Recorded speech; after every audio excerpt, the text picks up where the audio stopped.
ಕಾಂಗ್ರೆಸ್ ಸರ್ಕಾರ, ಸಿದ್ದರಾಮಯ್ಯನವರ ನೇತೃತ್ವದ ಸರ್ಕಾರ ಇವತ್ತು ಇಡೀ ರಾಜ್ಯದಲ್ಲಿ ಹೆಣ್ಣು ಮಕ್ಕಳಿಗೆ ಸಹಾಯಗಳನ್ನು ಮಾಡ್ತಾರೆ. ಎಲ್ರಿಗೂ ನಮಸ್ಕಾರ.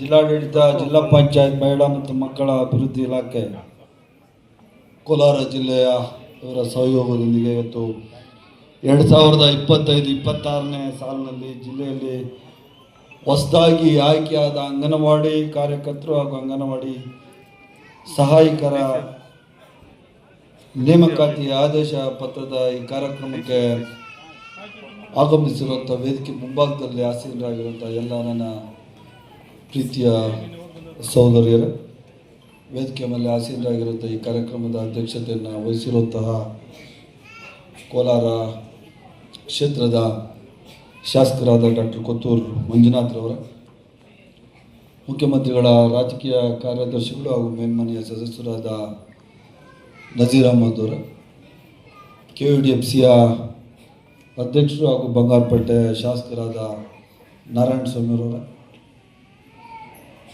ಮಾಲೂರು ತಾಲೂಕಿನ ಶಾಸಕರಾದ ನಂಜೇಗೌಡರವರ, ಮೇಲ್ಮನೆಯ ಸದಸ್ಯರಾದ ಅನಿಲ್ ಕುಮಾರ್ ಅವರ, ಗ್ಯಾರಂಟಿ ಸಮಿತಿಯ ಅಧ್ಯಕ್ಷರ, ಕೋಲಾರ ಜಿಲ್ಲಾಧಿಕಾರಿಗಳ, CO ಅವರ, ADC ರವರ, AC ರವರ ಹಾಗೂ ಜಿಲ್ಲಾ ನಗರಾಭಿವೃದ್ಧಿ ಪ್ರಾಧಿಕಾರದ ಅಧ್ಯಕ್ಷರೇ, ಮಾಜಿ ನಗರಸಭಾ ಅಧ್ಯಕ್ಷರೇ ಹಾಗೂ ವೇದಿಕೆ ಮೇಲೆ ಇರುವಂತಹ ಇನ್ನುಳಿದ ಎಲ್ಲ ಸರ್ಕಾರಿ ಅಧಿಕಾರಿಗಳು ಹಾಗೂ ಎಲ್ಲ ತಹಶೀಲ್ದಾರ್ ಮತ್ತು ಸಂಬಂಧಪಟ್ಟ ಇಲಾಖೆಯ ಎಲ್ಲ ಗೌರವಾನ್ವಿತರೆ, ಇವತ್ತು ಸುಮಾರು 300 ಜನ ಅಂಗನವಾಡಿ ಕಾರ್ಯಕರ್ತರು ಮತ್ತು ಸಹಾಯಕರಿಗೆ ಈ ಆದೇಶ ಪತ್ರದ ಕಾರ್ಯಕ್ರಮವನ್ನು ಇಟ್ಕೊಂಡಿದ್ದೀರಿ.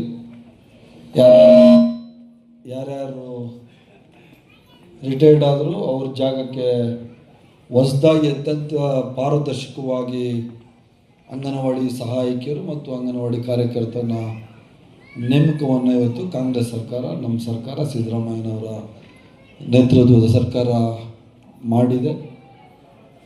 ನಿಮಗೆಲ್ರಿಗೂ ನಾನು ಶುಭಾಶಯಗಳನ್ನ ಕೋರ್ತಾ ಇದ್ದೇನೆ.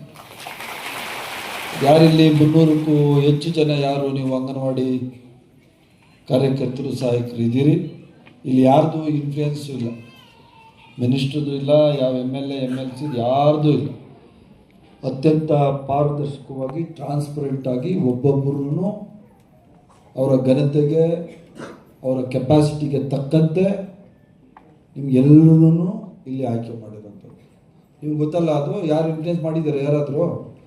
ಯಾರು ಇನ್ಫ್ಲೂಯೆನ್ಸ್ ಮಾಡಿಲ್ಲ, ಯಾರು ಇನ್ಫ್ಲೂಯೆನ್ಸ್ ಮಾಡಬಾರ್ದು ಅಂತಲೇ ಸರ್ಕಾರ ಅತ್ಯಂತ ಪಾರದರ್ಶಕವಾಗಿ, ಯಾರು ಅಧ್ಯಕ್ಷರು DC ಅವರ, ಇದಕ್ಕೆ ಅಧ್ಯಕ್ಷರು, ಡೆಪ್ಟಿ ಕಮಿಷನರ್ ಅಧ್ಯಕ್ಷರು, CO ಇವರೆಲ್ಲ ಸೇರಿ ಮತ್ತು ನಿರ್ದೇಶಕರು, ಮಹಿಳಾ ಮಕ್ಕಳ ಸದಸ್ಯರು, ನೀವೆಲ್ಲರೂ ಭಾಳ ಪ್ರಾಮಾಣಿಕವಾಗಿ ಕೆಲಸವನ್ನು ಮಾಡಿದ್ದೀರಿ. ಯಾರು ದುಡ್ಡು ಖರ್ಚು ಮಾಡಿಲ್ಲ, ಯಾರ್ದು ಇನ್ಫ್ಲೂಯೆನ್ಸ್ ತಗೊಂಡಿಲ್ಲ.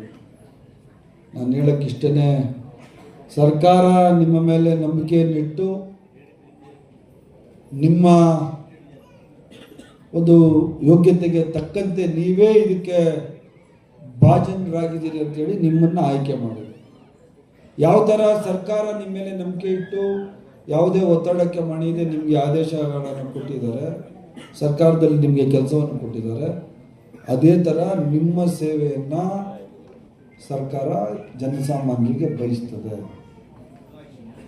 ನೀವು ಸಹ ಯಾವ ಥರ ಸರ್ಕಾರ ಅತ್ಯಂತ ಪ್ರಾಮಾಣಿಕವಾಗಿ ನಿಮಗೆ ಕೆಲಸವನ್ನು ಕೊಟ್ಟಿದೆ, ಅದೇ ಪ್ರಾಮಾಣಿಕತೆ ನೀವು ಎಲ್ಲೆಲ್ಲಿ ನೀವು ಕೆಲಸ ಮಾಡ್ತೀರಿ, ಮಕ್ಕಳಿಗೆ, ಗರ್ಭಿಣಿ ಸ್ತ್ರೀಯರಿಗೆ, ಬಾಣಂತಿಯರಿಗೆ, ಮಕ್ಕಳಿಗೆ ನೀವು ಅವರ ಸೇವೆಯನ್ನು ಮಾಡಬೇಕು. ಆದೇಶ ಪತ್ರ ತಗೊಂಡು ಮತ್ತೆ ನಿಮ್ಗೆ ಇಷ್ಟ ಬಂದಂಗೆಲ್ಲ ಮಾಡೋಂಗಿಲ್ಲ. ಅದರಿಂದ ನನ್ನ ಒಂದು ಸಲಹೆ ನಿಮಗೆ ಇಷ್ಟೇ, ಯಾವ ಥರ ಅತ್ಯಂತ ಪಾರದರ್ಶಕವಾಗಿ ಯಾವುದೇ ಒತ್ತಡಕ್ಕೆ ಮಣಿಯದೆ ನಿಮ್ಮನ್ನು ಕೆಲಸಕ್ಕೆ ತಗೊಂಡಿದ್ದಾರೆ, ಆ ಸರ್ಕಾರಕ್ಕೆ ನೀವು ಋಣಿಯಾಗಿರ್ಬೇಕು. ಆ ಜನಗಳಿಗೆ, ಸಾರ್ವಜನಿಕರಿಗೆ ನೀವು ಋಣಿಯಾಗಿರಬೇಕು. ಸರ್ಕಾರಿ ನಿಮ್ಮ ಮೇಲೆ ಯಾರು ಅಧಿಕಾರಿಗಳಿರ್ತಾರೆ, DC ಆದಿಯಾಗಿ ಯಾರ್ಯಾರು ಕಮಿಟಿಲಿದ್ರು ಅವ್ರಿಗೆ ನೀವು ಋಣಿಯಾಗಿರ್ಬೇಕು. ಅದಕ್ಕಿಂತ ಎಲ್ಲ ಹೆಚ್ಚಿನದಾಗಿ ನೀವು ಯಾವ ರಂಗದಲ್ಲಿದ್ದೀರಿ ಅವರಿಗೆ ನಿಮ್ಮ ಸೇವೆ ಅತ್ಯವಶ್ಯಕ. ಯಾಕಂದರೆ ಅತ್ಯಂತ ಪುಣ್ಯವಾದ ಕೆಲಸ ಮಕ್ಕಳನ್ನು ಪಾಠ ಹೇಳ್ಕೊಡುವಂಥದ್ದು. ಗೃಹಿಣಿಯರಿಗೆ, ಬಾಣಂತಿಯರಿಗೆ ಸರ್ಕಾರದಿಂದ ಏನು ಸವಲತ್ತುಗಳು ಬರ್ತದೆ ಆ ಸವಲತ್ತುಗಳು ಕೊಡುವಂಥ ಪುಣ್ಯವಾದ ಕೆಲಸವನ್ನು ಇವತ್ತು ನಿಮಗೆ ಸರ್ಕಾರ ವಹಿಸಿ ನೀವು ಅದನ್ನು ಭಾಳ ಪ್ರಾಮಾಣಿಕವಾಗಿ ಮಾಡ್ತೀರಿ ಅಂತ ನನ್ನ ನಂಬಿಕೆ. ಯಾಕಂದರೆ ಹೆಣ್ಮಗಳು ಅಂದರೆ ಕ್ಷಮೆಯ ದರಿದ್ರಿ, ಹೆಣ್ಮಕ್ಳು ಅಂದರೆ ಸ್ವಲ್ಪ ಕರುಣೆ, ಪ್ರೀತಿ, ವಿಶ್ವಾಸ, ವಾತ್ಸಲ್ಯ ನಿಮಗೆಲ್ಲ ಇರ್ತದೆ ಅಂತಲೇ ಅಂಗನವಾಡಿ ಸಹಾಯಕರಂತ ಯಾರು ಇದ್ದಿಲ್ಲ, ಇದ್ದಾರೆ ಅವರು ಭಾಳ ಕಮ್ಮಿ ಅಲ್ಲಪ್ಪ. ರೇಷಿಯೋ ಎಷ್ಟು ಇಡೀ ಸ್ಟೇಟಲ್ಲಿ ಹೆಣ್ಮಕ್ಳಿದ್ರೆ ಗಂಡಸರು ಎಷ್ಟು ಇರ್ತಾರೆ? ಹಾಂ, ಎಲ್ಲ 100% ಹೆಣ್ಮಕ್ಳು ಅಂದರೆ ನಿಮ್ಮ ಕೆಪಾಸಿಟಿ ನೀವನ್ನೇ ಯೋಚನೆ ಮಾಡಬೇಕು. ಯಾಕಂದರೆ ಹೆಣ್ಮಕ್ಳು ಅಂದರೆ ಕರುಣೆ, ಪ್ರೀತಿ, ವಿಶ್ವಾಸ ಇವಾಗೆಲ್ಲರೂ ನೀವು ಗಂಡಸರಿಗಿಂತ ಹೆಚ್ಚಿನ ಅರ್ಹರು ಅಂತ ಹೇಳ್ಬಿಟ್ಟು ಸರ್ಕಾರ ಈ ತೀರ್ಮಾನ ತಗೊಂಡಿರೋದು. ಗಂಡಸರು ಸಹ ಮಾಡಿರೋರು, ಸರ್ಕಾರಿ ಕೆಲಸ ಕೊಟ್ಟರೆ ಯಾರು ಬೇಡ ಅಂತಾರೆ. ಆದರೆ ಹೆಣ್ಮಕ್ಳೇ ಇದಕ್ಕೆ ಸರಿ ಅಂತ ಹೇಳ್ಬಿಟ್ಟು ನಿಮಗೆ ಗಂಡಸರಿಗಿಂತ ಮೇಲೆ ಸ್ಥಾನವನ್ನು ಕೊಟ್ಟಿರೋದು. ಆದ್ದರಿಂದ ನಾನು ಇಷ್ಟೇ ಹೇಳೋದು, ತಮಗೆ ಕೊಟ್ಟಂಥ ಜವಾಬ್ದಾರಿ, ತಮಗೆ ಕೊಟ್ಟಂಥ ಕರ್ತವ್ಯಗಳನ್ನು ಸರಿಯಾಗಿ ನಿರ್ವಹಣೆ ನೀವು ಮಾಡ್ತೀರಿ ಅಂತ ನಮಗೆಲ್ರಿಗೂ ನಂಬಿಕೆ ಇದೆ. ಮತ್ತು ಯಾರು ವಿಮುಖರಾಗಬಾರ್ದು ನಿಮ್ಮ ಕೆಲಸಗಳಲ್ಲಿ. ನೀವು ಕೊಟ್ಟಂಥ ಜವಾಬ್ದಾರಿಯನ್ನು ಅತ್ಯಂತ ಚೆನ್ನಾಗಿ ನೀವು ನಿರ್ವಹಿಸ್ತೀರಿ ಅಂತಲೇ ನಿಮಗೆ ಈ ಆದೇಶ ಪತ್ರಗಳನ್ನು ಇವತ್ತು ಕೊಟ್ಟಿರೋದು.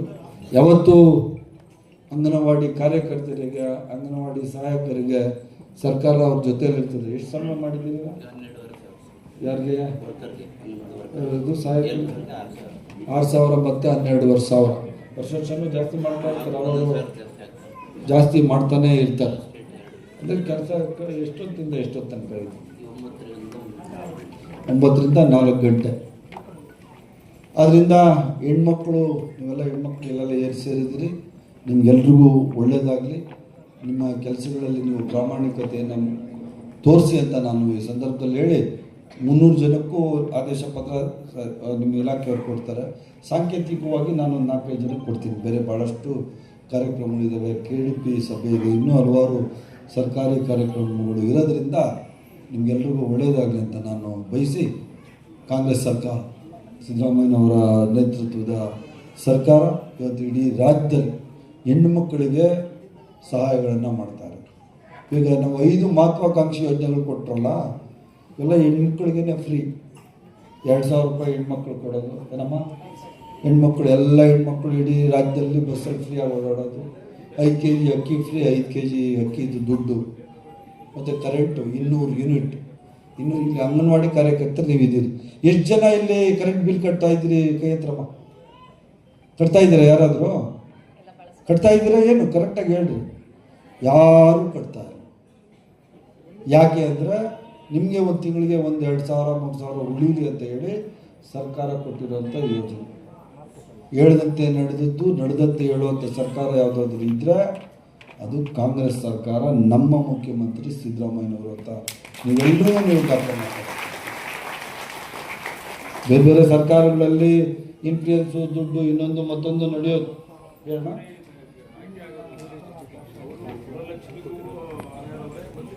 ಅದನ್ನೇ ಕೇಳಿದೆ, ಈಗ ಅದನ್ನೇ ಹೇಳಿದೆ. ಯಾಕಂದರೆ ನಮ್ಮ ನಂಜೇಗೌಡ ಹೇಳ್ತಾವ್ರೆ, ಗೃಹಲಕ್ಷ್ಮಿಗೂ ನೀವು ಅರ್ಹರಿದ್ದೀರಿ, ಬಸ್ ಪಾಸ್ಗೂ ನೀವು ಅರ್ಹರಿದ್ದೀವಿ, ಅಕ್ಕಿಗೂ ನೀವು ಅರ್ಹರಿದ್ದೀರಿ, ಕರೆಂಟ್ಗೂ ನೀವು ಅರ್ಹರಿದ್ದೀರಿ. ನೀವೆಲ್ಲನೂ ನಮ್ಮ ಹೆಣ್ಮಕ್ಳು, ನಮ್ಮ ಮನೆ ಹೆಣ್ಮಕ್ಳು ಅಂತೇಳಿ ಕಾಂಗ್ರೆಸ್ ಸರ್ಕಾರ ನಿಮ್ಮನ್ನ ಆ ಥರ ನಿಮ್ಮನ್ನೆಲ್ಲ ತಿಳ್ಕೊಂಡಿರೋದು. ಸಿದ್ದರಾಮಯ್ಯನವರು ಯಾವತ್ತು ಹೆಣ್ಮಗಳು ಆರ್ಥಿಕವಾಗಿ ಸಬಲಳಾಗ್ತಾಳೆ, ಆಗ ನಮ್ಮ ರಾಜ್ಯ, ನಮ್ಮ ದೇಶ ಮುಂದೆ ಹೋಗ್ತದೆ ಅಂತ ಹೇಳ್ಬಿಟ್ಟು ಈ ಕೆಲಸಗಳನ್ನೆಲ್ಲ ಮಾಡ್ತಾರೆ. ಅದರಿಂದ ನಿಮ್ಮ ಸೇವೆ ಇದೇ ಥರ ನಮ್ಮ ಕೋಲಾರ ಜಿಲ್ಲೆಯ ಮಕ್ಕಳಿಗೆ, ಬಾಣಂತಿ ಮಹಿಳೆಯರಿಗೆ, ಇವರಿಗೆಲ್ಲ ಇರಲಿ ಅಂತ ಹೇಳಿ ನಿಮ್ಮ ಕೆಲಸಕ್ಕೆ ಮುಂದಿನ ದಿವಸಗಳಲ್ಲಿ ಒಳ್ಳೆಯದಾಗಲಿ ಅಂತ ನಾನು ಈ ಸಂದರ್ಭದಲ್ಲಿ ಆ ದೇವರಲ್ಲಿ ಕೇಳ್ಕೊಂಡು ನಿಮಗೆಲ್ಲ ಒಳ್ಳೆಯದಾಗಲಿ ಅಂತೇಳಿ ನಾನು ಮಾತು ಮುಗಿಸ್ತೀನಿ. ಜೈ ಹಿಂದ್, ಜೈ ಕರ್ನಾಟಕ.